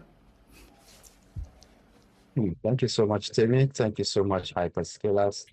And thank you so much for the keynote speaker, an industry waymaker, really, when you talk about it, because I know Telnet, then we did a bit of projects with them in the early days. And for me, I see it as people laying the foundations for us. I'll answer the questions, but let me just get in a bit to the women that shaped my career as well in terms of the digital infrastructure industry. One of them, which I'm really honored to have worked for, is okay, and fantastic. Walking into the room the first time, I was also dead because I'm boots on ground. My career started from laying fiber optics across Nigeria. And Lagos was one place that I really never touched. Okay, gave me a chance to touch Lagos laying fiber. Talking about diversity as well, talking about a country that is really diverse, that wants to talk about and touch on culture when it comes to digital infrastructure and building digital infrastructure in that space. Me working in 33 states in Nigeria, running fiber optic cable across, I will have a different perspective when it comes to policies and all of that, which are great. But in terms of culture, you'll be surprised and shocked at what obtains in other parts of the states in Nigeria. And with that alone, I find myself as well training, capacity development, and done my trainings, training fiber optics with the FOA Fiber Optics Association of it's a US-based organization. I discovered that men are mostly in that space as students in class. And I pushed largely to say, why don't we have women there? Is it just for men alone? Because we need more women. What I can take from the last session is that we need more and more women, and to align them to the areas where it really matters. The ones that have paved the way ahead, like Dr. Nadu, like Olabiyi Johnson, as the minister, and the one I'm currently on the advisory role for, which is the Blue Tech, or Alessia must mention. That is in terms of capacity development in STEM for girls. Now, we require that from the cradle, from the very, very young age, to start imbibing the culture of, yes, you can do maths and engineering, for more of our girls to step up to those spaces. And yes, beyond the hardware end of things, there are other sections of engineering that we need to be able to speak up and sponsor ladies and girls and women in that space to play. So equity means for me more ladies in this space, more men to speak up for ladies in this space, more men to make sure you sponsor ladies in this space, which personally I'm doing across board. That's why I decided to volunteer myself in the advisory board for WIOCC. And then I find that Infraco, that's Infraco project that Olabiyi Johnson started within our own space, was one very, within our own time as minister, was one very pivotal thing to the infrastructure space of Nigeria, infrastructure space, and it has to be modeled across different parts of the world, across Africa as well. Now, I talked about capacity development, and I'll touch on it again. It's very critical. That'll train our girls. It's very, very critical to expose our girls to these things. Very, very critical. So equity, it's extremely important, and I can use that opportunity also to say Happy International Women's Day to our women there. You've done a lot. You've opened the doors for us. I didn't know about submarine cable. I knew about the initial one, but people opened my eyes to it. And that's when I went into the submarine cable space and able to contribute to as well my own quarter to it.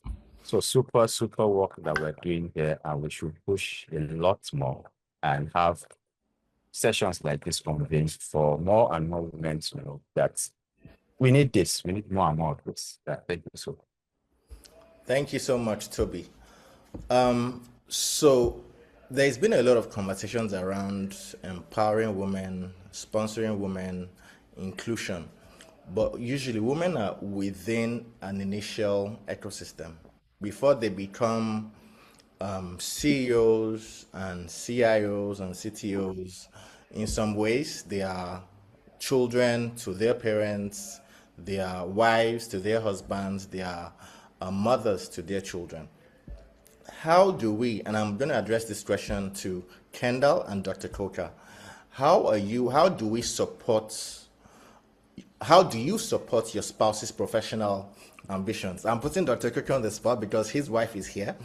But how do you support your spouse's professional ambitions, and what forms of support really can matter to them as they go progressively in leadership roles? How do we ensure that while they're out doing the magic they're doing in the corporate world, how do we ensure that the home front is comfortable and convenient enough for them? So Kendall, then Dr. Coker. I'll start where my own home is a dual income home. So my wife is a director with Equinix here in the US. Just surprisingly, we ended up in the same space. We started in the same because she too started her career at PwC, right? But if I use her as an example of how her career has blossomed, right? It's a function of a bunch of different things, right? If both parents, right, are working, right, it's more of a give and take kind of thing where you're supporting as best you can. I think the first thing is on the educational part, right, trying to get the right qualifications. She was in finance and working on an auditing firm, and so the first thing she had to do was become a chartered accountant, which will involve her coming home after work to read her books, going to do those lessons, right? And so early on in our marriage, I learned to understand that if she has an exam or she's in that period, I'm not doing anything that I cannot fall back and help the kids and help her home with, right? And so in respect of the fact that she needs to do that to get better at her work, right? I'm able to now say, hey, at that period, which was early days, I was still in Exxon and still trying to figure out Tizeti. I was able to then provide the support that she required so she become chartered too. And then I also discovered she has a flair for that, and I don't have a flair for coming back to work from work and trying to read too. And so when she wanted to do a CFA, so we repeated the same thing. So I was able to support her through CFA is one of the most difficult exams, right? Through 3 levels of that over a 3-year period. It also involves even traveling to Ghana. In that period too, I was starting the early days of Tizeti too, so I was starting to have more time, right, versus to help again with the home, because the home shouldn't suffer, the kids shouldn't suffer because you're both having careers.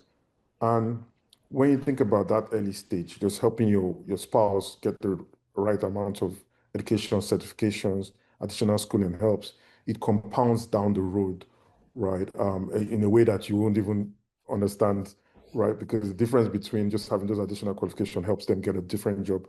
And so when they're going to have a different role, which when she moved from PwC, right, to Quantum, right, was able to get obviously a bigger salary, which helps, right? And same thing, you can now afford the things that helps in the home too. You can afford to get more help. You can afford to get more personal staff. And also same thing, at the same time, my own career too was also growing because of that support I'd given her in the early days. And then when we took the leap of saying, when we now decided that Tizeti wanted to have a US HQ to be able to attract investors, right, and take that leap too, I was able to then go and travel long periods away from home, doing fundraising, signing partnerships, right, some of the ones that had been announced, while she was, again, being the one more stable at home and taking care of the kids, right, through that period. And then when I'd also established Tizeti in the US as a parent company, it was now easier for her to then take the leap to come down to the US to help find a job and again move our kids to the US. And same thing happened again to so at the period at which um, she was able to get a job with Equinix too, to then focus on my career, on my business in Nigeria. And also I was able to go fly back and forth between the US and Nigeria. And so it's a partnership between both couples. As long as both of you are at the same time, you would see that it ebbs and flows in terms of career. So there are periods where you need to focus on business or your career, right? And your wife too, there are periods where she needs that kind of support. And so as long as you're having that right balance, right, between both parties, you can now both partner and then achieve whatever you want to achieve. And so that's my own personal story on how you can support your spouse. And I think it's a good thing it compounds more because I'm an entrepreneur and I can also say that as she's even earning more than me too today, even though we started 3 different directions, right? Right. So we should all support our spouses. They need all the help. And one piece I'm also going to add is right, part of the journey of a woman is childbirth, taking a maternity leave and all that, right? Men need to do a lot more during that period, right? And it's something that it looks like it's forever. There's a lot of lack of sleep in that period, but it's something I personally, whenever, even if I have a direct report, I try to support them, even if it's a man, I'm like, hope you're helping your wife in this period because it's really important. Thank you. All right, thank you, Kendall. Great to hear about that ebbs and flows and balance. Dr. Kocha, I've heard somewhere that I think there was a session I was in, maybe an event where you introduced yourself as saying, in some places you're the wife of Dr. Soukouna Kocha. So, Dr. Kocha, over to you. Yes. I say sometimes that my real name is Fatumata's husband. Because she's she, really, and she takes hold of something and can transform the world. I mean that really transform the world and the world of others as well. And I would look in awe from time to time. But it's also what Tobi said, right? That's what Kendall said. It's a two-way thing, all right? Because also in a leadership role, you need someone who's your strength, and guide, where, you have the cheerleader, right? My biggest cheerleader is my wife, and vice versa. So it always works both ways, and you have the ebbs and flows, also. And it's sort of it's a dual support thing. I think over time also where we see certain practical reasons that might get in the way of success for a lady, for instance, Kendall mentioned that at times of, say, maybe childcare, and so on. The key thing is when you have a tag team and you're working as a team, someone always steps in at the time where you need that help and that gap. And it works. And also it's working in working together, you also come to say certain sort of understandings about who takes what kind of steps into what kind of space in certain types of time in the different stages of life, right? So I think it's really working in that team role. Having said that, there are many men where perhaps you might not have the visible lady out there in a professional role. That actually the success of the guy, of the person, of the man, is totally dependent on this absolute rock of a lady behind them, right? So it works so that way as well, and you get that same behind every successful man is one incredible lady somewhere, And so bringing it back to that question in the way we operate, we're just like Team Coca, There's I say some of the amazing outcomes and she achieves. She's got some great board roles now, and in her board roles, she goes into a board and transforms the organization. Every board role she's had is a transformed organization coming out of it, and she doesn't take any prisoners. So it's also balancing the balances of the personalities. So as you understand where the strengths lie, and you play to each other's strengths, and also you have to play to each other's to be the rock around each other's, not necessarily using the term weakness, but areas where you know that, okay, yeah, I've got to step into this to support, and it's intuitively, and the same thing happens vice versa. But in a lot of things also, it's not all sweetness and light, but sometimes the sort of proactively positively challenging situations is what you build onto, because it creates a stronger you as a collective partnership as you go on the journey. Thank you so much, Dr. Koka. So this next question is for Gbenga, and we're now going to a bit more within the organization, institutional memory. So infrastructure businesses, Gbenga, usually depend on execution, long cycle execution, and institutional memory. How do you ensure leadership continuity for projects and even across the organization? How do you ensure depth within your organization, especially as the industry evolves? Yeah, thank you, Timmy. I particularly like strategy as a very, very important aspect of business leadership as well. And thinking about sustainability should be the focal point, or it should be at the center of anything any leader is taking on as a business. In my view, I look at the levers of control for the business. So when you are thinking about creating institutions, which, by the way, is one of the biggest challenges we have with leadership in Africa, We have family businesses, and after maybe 2 generations, that's at best, they disappear. It's about governance, really. So when you want to entrench good processes, good investments, if you want to build infrastructure at scale that have the ability to survive several cycles of economic headwinds, you need to have levers of control within your business. And there is a concept made popular by Professor Robert Simons of Harvard Business School, which is the levers of control.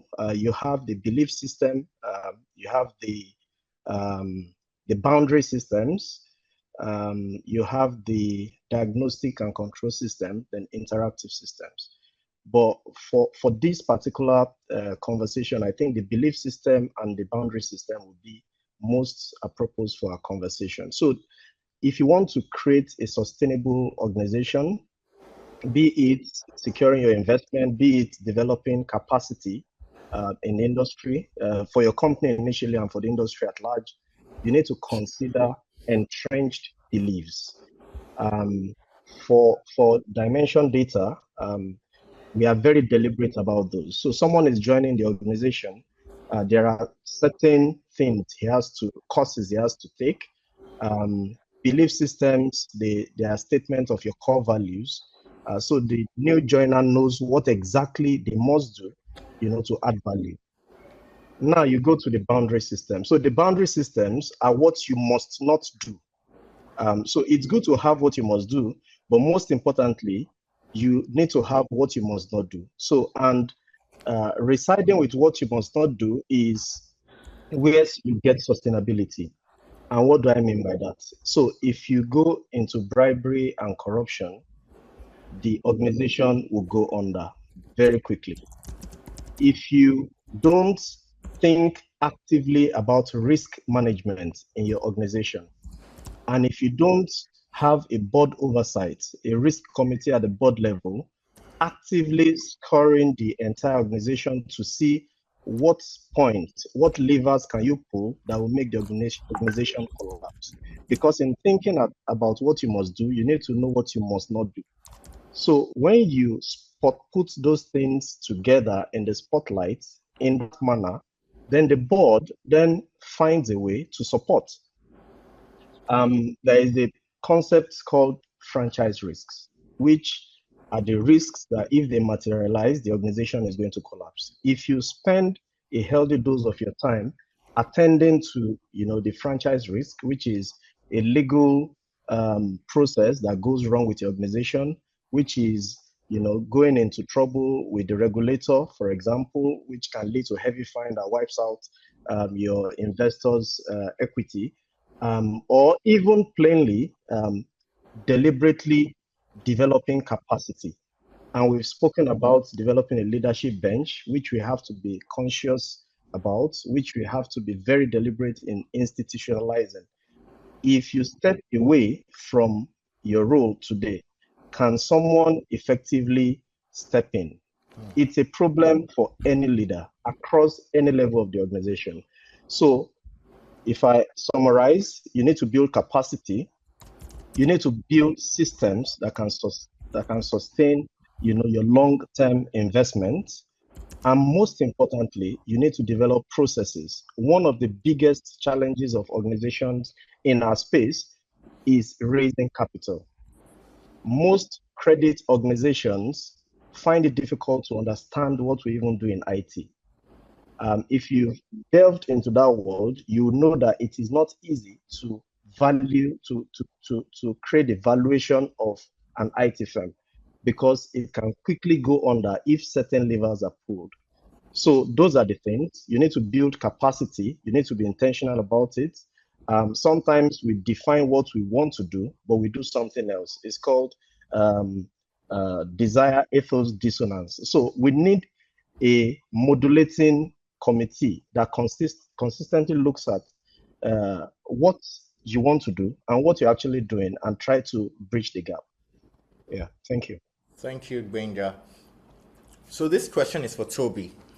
Now, speaking of sponsorship, and we have differentiated sponsorship from mentorship. Sponsorship is more active. How does real sponsorship look like within organizations? How is it different from inclusion rhetoric? Right, thank you so much. I'll just use a short story. So in my role as the managing director for Unconnected, when I had the opportunity for recruiting, like everyone has said, there's something special about women. Getting things done, being intuitive, knowing what exactly to do at different points in time. I just looked through what I had, the closest people I had. I just facilitated a training a few months before that time, and I had some smart women in the room in that training who are tech ladies, and we needed a tech role to fill. And I picked 3 of them, and 2 went through the process and got the job. And for me, I spoke up for them specifically at the global management meeting and saying, these ladies are the right people for the job. And it was contested across the world. It's not just the Nigerian role. So for me, I think that is sponsorship, speaking up for women in that space. They did not specify that I choose a woman, but I just looked at who was. And today, this lady, one of them oversees the global operations of our organization. And what that means is sponsorship. I see that as sponsorship. Thank you, Tobi. So, Dr. Coker, now we want to start creating, we don't just want to talk about sponsorship and leave it at that. How do we create frameworks? What specific actions do we need to take? Do senior leaders need to take to move from just passive sponsorship, passive support to active sponsorship of women and underrepresented talent? And how do we institutionalize this?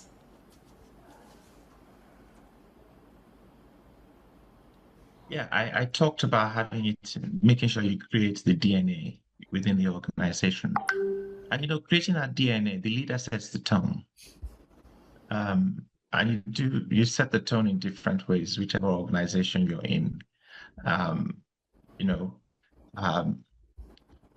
I was CTO for criminal justice in the UK, in my own domain, I make sure I create the right the right environment and the right expectations, and therefore you make things happen in that way. Also stepping into the role of mentorship, right? And making sure that it's inclusive, and broadening the organization. The organization is a balance of genders, okay, and that's very important. Just as the importance of getting the balance of the women and the men, and actively, engaging in mentorship. There was something, I'm talking about setting the tone. There was something that Adesola and I worked on around what we call Steam Up Lagos. We partnered with the senior special advisor to the governor on education. And that is affirmative action on getting girls in schools targeted at the age of about 13, where they're making choices, about what they'll do, to really build their awareness of their possibilities. You don't restrict yourself at that age, but at an early age, you can see the possibilities of what you can be as a lady leader, as a technologist. And we did this with Lagos State government, and we go to secondary schools around Lagos, and we will go with a female role model in technology. A director from somewhere, IPNX was one, IBM, Microsoft, and and lady leaders there to demonstrate to the girls that this is the possibility. And that's why I said you have to think strategically as well. So it's a multidimensional thing. start. The other thing that occurred to me is that you then have to do this collectively, actually, with the boys, because I noticed the boys would then look in to say, "Oh, what's going on with all the girls? What about us?" Kind of so left out. And you don't want to build, and also ladies with sons think, oh, I need to make sure my son's not disenfranchised as he's growing. So you have to now have to the next level of maturity. You create the tone, so it's in the DNA. So it's not something that you just have to say, okay, we're doing consciously, as I talked about before. The other thing also is to make sure that you educate the younger boys as they're getting older. It's okay in terms of how you engage together to get the right gender balance in the way you work. So it's now becoming the level of maturity, a multidimensional gender balance thing that you now look at it as Team of Lagos now becomes, okay, let's bring people together, demonstrate to the girls in terms of what you can do and what you can achieve with the lady role models, and also let the boys understand that it is they're in it together, right? In terms of the next world that they're going to be operating in with significant gender balance and get them comfortable working with very, very powerful women. So it's really thinking strategically and engaging in that way to make sure that the outcomes you get later on are actually related to the actions you've taken beforehand. And as a leader, you set the tone that it is what the expectation is within the organization, and you fight your battles. If you find detractors, you take them on and you deal with the root causes to make sure you get the right kind of outcomes. Thank you, Doctor. We're a bit over time, but we want to quickly round this up. So one last question, and we'd like you to capture this in about a minute or less. And this is about the talent gap. And it's a good segue from what Dr. Toto just said. While we are focused on the women, on the girls, getting them up into leadership roles and actively sponsoring them, we also shouldn't forget the men, the boys, who we also have to create that culture that enables them actively also supports the women. What is the talent gap in Africa today, and how can senior leaders build leadership pipelines that reflect the full talent pool available, the full talent pool of both men and women? So we'll start with Dr. Koka, and then Gbenga, and then Kendall. Okay, so we talked the talent gap. One, there's a general talent gap. And people talk about Jack Ma, and I've done a lot of this that, we have a lot of young potential.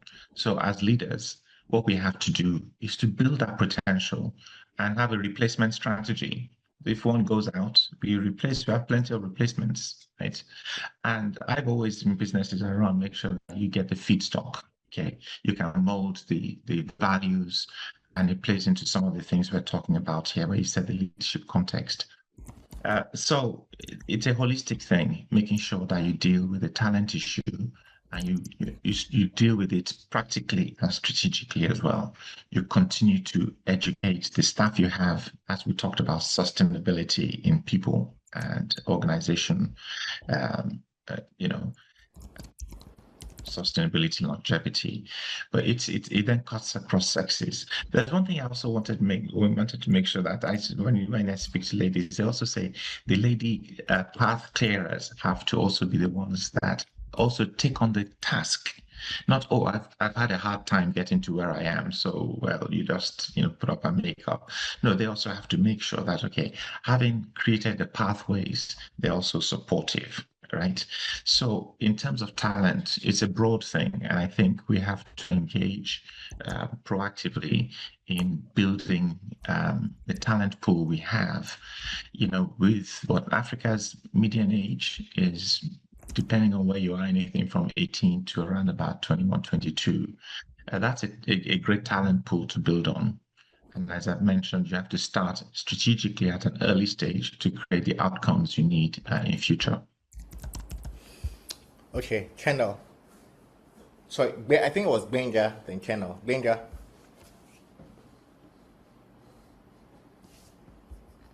Okay, yeah, thanks. And I think I would just stand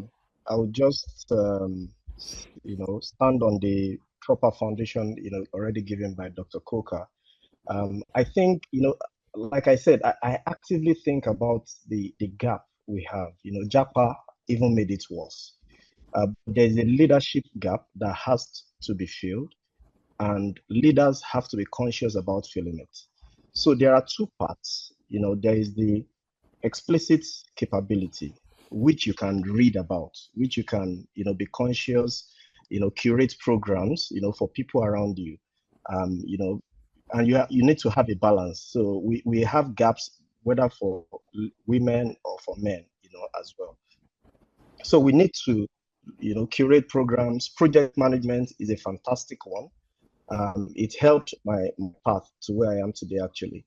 And the next other one is make sure you inject, ladies and guys into programs, that would hone their skills, especially if you've created a path for them. Mentorship and sponsorship, as we said, sponsorship would mean you, sticking your neck out for the person you are trying to push forward, mentioning their names in rooms they are not big enough to enter, and most importantly, giving them the opportunity to fail and still be confident with it because you are consistently having their backs. So it's one way, to encourage and fill the leadership gap. And the other one is the tacit one, which is you studying someone, mentoring, someone, a protege, looking up to you, seeing your leadership styles, your experience. Dr. Coker has a very, very varied and wide experience across continents. People looking up to him, looking at the style of management, and picking one or two from it.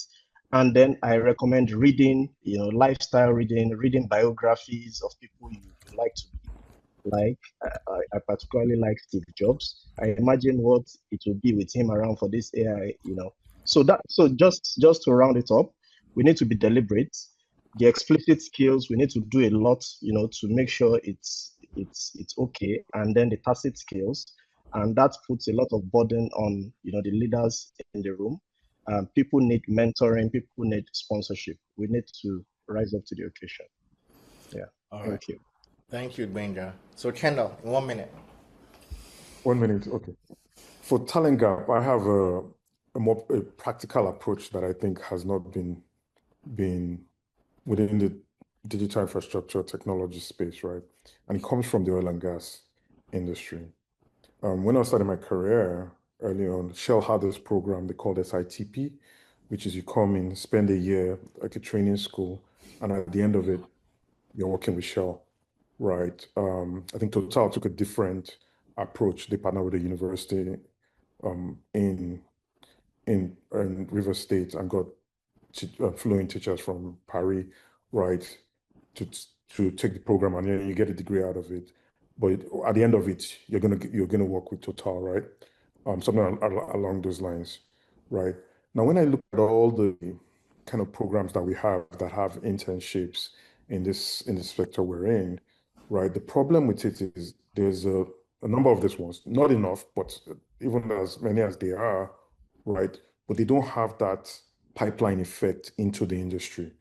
So ladies will come into those kind of programs and you do those internships, you do some of the coursework, right? Some of the edtech startups have a bunch of them.